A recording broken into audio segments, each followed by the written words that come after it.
começou a praticar o vôlei na escola, mas não imaginava que todo o seu futuro seria ligado ao esporte. Eu converso hoje com um dos maiores campeões de vôlei do mundo, Renan Dalzotto. O Palavra Aberta já está no ar.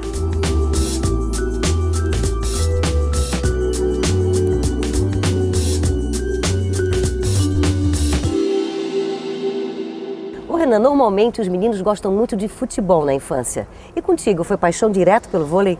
Não, primeiro foi futebol, igual a todos. Eu até hoje eu adoro futebol, acompanho, mas com 11 anos de idade na escola, o meu professor, ele adorava voleibol, só dava voleibol. Então tinha um professor do basquete e um do vôlei, e pouco futebol. E eu, pela altura, na época e tudo mais, me colocaram no voleibol. Eu nem sabia o que era voleibol, mas eu comecei a gostar, porque eu tive uma certa facilidade logo de início. Eu jogava voleibol, fiz teste no Grêmio, tudo e tal, mas me encantei por voleibol. E da escola, um ano depois, já fui para o clube, a Sojipa, de Porto Alegre, e foi muito legal, foi muito bacana, foi amor à primeira vista, assim, foi muito bacana. Fiquei amarradão no voleibol. E esse amor, na verdade, já tinha ideia que ele poderia virar profissão? Não, absolutamente, porque o vôlei na época, o vôlei não era uma modalidade importante no cenário nacional. O voleibol não tinha expressão alguma em nível nacional, né? Então a gente gostava porque é muito bacana jogar. O voleibol é uma modalidade que mexe com o corpo todo, salta, cai no chão, pula, desloca e tudo mais. Então eu gostava muito daquilo tudo. E logo em seguida, foram 2 anos, em 73, 74, na minha primeira convocação para a seleção gaúcha, eu já tive um certo destaque e tal, e em 76 eu fui convocado pela primeira vez para a seleção brasileira. O vôlei ali ainda não era uma modalidade muito conhecida. O vôlei começou realmente a ser uma modalidade de expressão em nível nacional depois dos anos 80, mais ou menos. Então dá para dizer mais ou menos que foi na época da seleção, que tu estavas na seleção, que começou essa expressão a surgir? Foi? Vocês tiveram algum diferencial, fizeram alguma coisa diferente para que isso acontecesse? Então, o voleibol participava já de Jogos Olímpicos, mas nunca teve resultados importantes em nível internacional. Participou das Olimpíadas de Montreal em 76, foi a primeira que eu acompanhei, assim.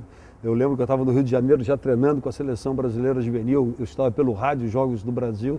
Já observando com outro olhar. Claro, já estava na seleção. Mas naquele período lá, o que eu ganhava? Eu ganhava um tênis de lanche, não tinha salário, não tinha remuneração alguma. E as viagens eram bacanas, porque a gente ia muito para a Argentina, Uruguai, para o Chile jogar, então aquilo lá para mim era o máximo. Então era muito bacana. E quando fui convocado pela primeira vez, aí já em 77, em 76 eu era infanto, fui convocado para a seleção brasileira juvenil e joguei meu primeiro mundial daí no Rio de Janeiro em 77. E ali foi para a seleção adulta no mesmo ano e não parei mais. E a partir de em 81, depois das Olimpíadas de Moscou, o voleibol deu um grande boom com a entrada das empresas privadas como patrocinadoras no voleibol. Um apoio maior e uma coisa... Um apoio maior, exatamente. Dali o voleibol decolou. Em 81 já teve o primeiro pódio, que foi na Copa do Mundo do Japão, ficamos em 3º lugar, em 82 vice-campeão mundial, e aí foi. Aí não tinha mais como parar. Aí não tinha mais, 83 campeão pan-americano. Então, mas existia uma cobrança da família, assim, o Renan, de repente tem que parar os estudos, ou de repente algum sonho que ele tinha na infância, então, isso deve ser complicado. Isso foi muito complicado, porque, enfim, meus pais, eu vim de uma classe média bem baixa, assim, mais para baixo do que para cima, e o estudo era o nosso foco ali, né? Em 77, eu lembro que foram convocados dois atletas lá do Rio Grande do Sul, do meu time, para a seleção brasileira, para esse Mundial Juvenil. E foi o ano que eu entrei na faculdade, né? E eu lembro que daí o meu amigo, o pai dele não deixou, ele ia para a seleção, porque tinha que dar continuidade ao estudo. E meu pai falou: Renan, olha, eu nunca vou conseguir te mandar para a Europa, porque, cara, vamos arriscar 1, 2 anos, isso aí eu seguro a onda, depois, se não der certo, a gente volta para o estudo. Então nós arriscamos ali, eu acho que... E que bom, né? Esses 2 anos bacana, acabou assim, sendo... Foi uma grande aposta que deu certo, E o Renan em Florianópolis, por quê? Eu, assim, sempre gostei demais daqui. Eu sou gaúcho, morava em Porto Alegre, apesar de ter nascido em São Leopoldo, fui pequeno para Porto Alegre, justamente para estudar. Então, quando eu fui morar no Rio de Janeiro, em 77, 78, quando eu tirei a minha carteira, eu vinha de carro para Porto Alegre e a parada em Florianópolis era obrigatória, né? Então, eu sempre curti muito Floripa. E aí eu tive a grande felicidade de conhecer a minha esposa, a Ana Lisa, que vamos fazer 25 anos de casada agora. Ela, apesar de não ser daqui, ela é italiana, mas foi criada em Floripa. E então, depois que nós casamos, nós elegemos, né, Florianópolis como a cidade para ficar para sempre. Mesmo morando fora da Itália, moramos em São Paulo, Rio, Chapecó, tudo, mas a nossa residência fixa era sempre Floripa. E o fato de ter aceitado o convite para morar na Itália, a Ana teve influência, familiar, pelo fato dela falar o idioma? Então, a Ana eu conheci ela em início do ano, fevereiro. E daí em outubro apareceu, um pouquinho antes apareceu, logo depois das Olimpíadas de Sydney, de Seul, em 88, me veio o convite de morar na Itália. E eu ali estava, né, começando não tinha um casado relacionamento. ainda, não tinha casado. A Ana tinha 17 anos e eu já estava com 28. E aí apareceu essa proposta de jogar na Itália. E a Ana foi a maior incentivadora. Falou, você tem que ir, pô, tremenda de uma oportunidade, tal. Ela que tipo que ela falava já um pouco de italiano, ela que me ajudou a fazer todo o contrato, tal. Mas daí eu falei, tá, tudo bem, agora só falta assinar, mas tem uma coisinha, você vem comigo? E aí ela falou, porra, tá maluco, como é que eu vou sair, tal. Aí tive que enfrentar o velho Pietro, a dona Leonie e tal, e aí nós decidimos casar para justamente ela poder ir para a Itália. Mas eu acho que nesses 5 primeiros anos a gente se moldou muito um ao outro, assim, sabe? Foi muito bacana. Eu acho que deu um alicerce muito bacana aí para a gente estar até hoje vivendo em harmonia. Não, que bom. E depois do intervalo, a gente fica sabendo mais um pouquinho da vida do Renan. Até já.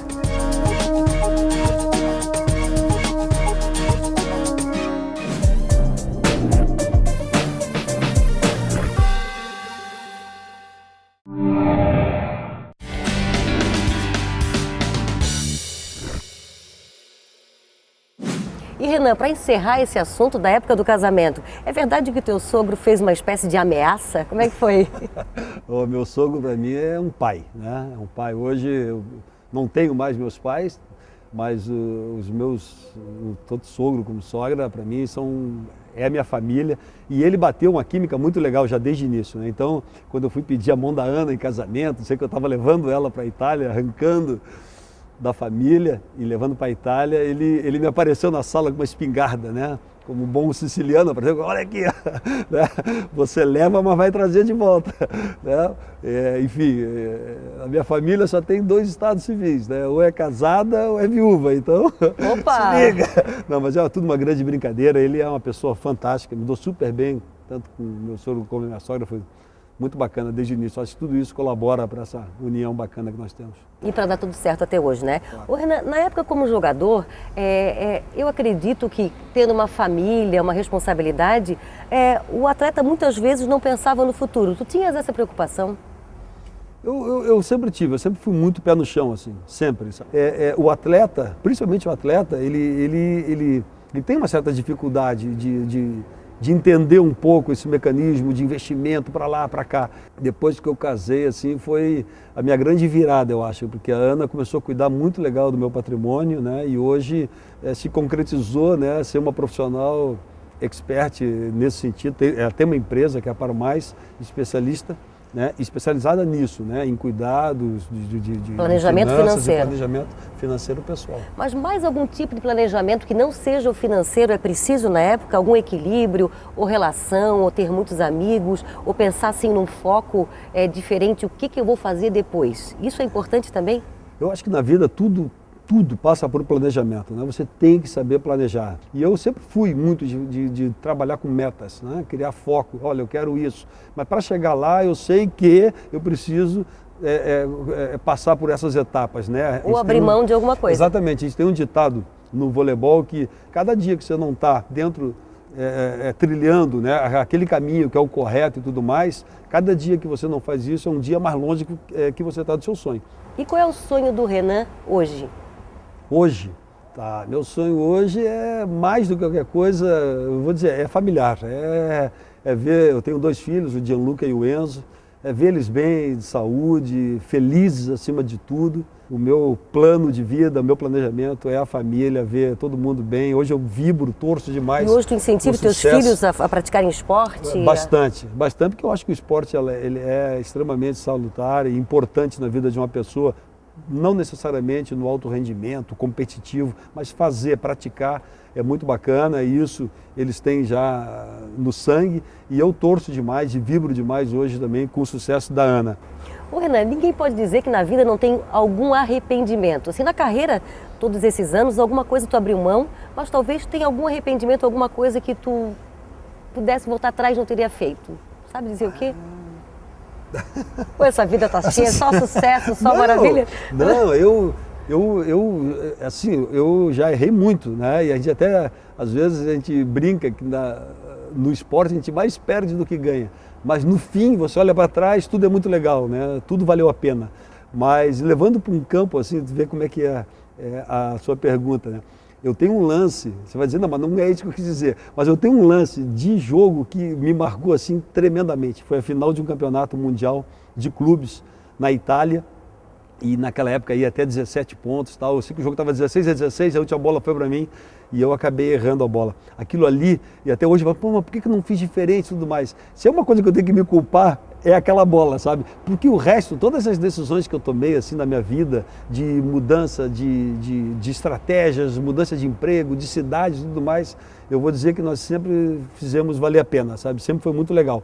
Muitas vezes não foi o melhor dos caminhos, mas a gente fez mesmo tanto naquele caminho, a gente fez valer a pena. E valeu a pena porque foi bem pensado, né? Exatamente. A gente sabia o que estava fazendo. Irna, e um conselho para quem quer viver do esporte? Hoje em dia, para quem vai começar, seja qualquer esporte, né? O futebol, o vôlei, o basquete, o tênis. Que conselho principal você daria hoje? Olha, eu vou dizer por experiência própria. Eu comecei jogando voleibol, e nós falamos aqui no início da entrevista, o voleibol não remunerava, não pagava. Eu comecei jogando porque eu gostava, né? Eu dava meu máximo porque era extremamente prazeroso. Então nunca coloque na frente aquela ambição de, pô, mas quanto é que eu vou ganhar aqui? O que eu estou ganhando com isso ou aquilo? Né? Faça de coração. Né? A pergunta é, esse caminho tem coração? Então ele vale a pena. Se tiver, ele vale a pena. Né? Depois, se você faz bem feito e tem um certo sucesso com aquilo que você está fazendo, o dinheiro ele vem... Como consequência. Como consequência, vem naturalmente. Ô Renan, hoje o que estás fazendo profissionalmente?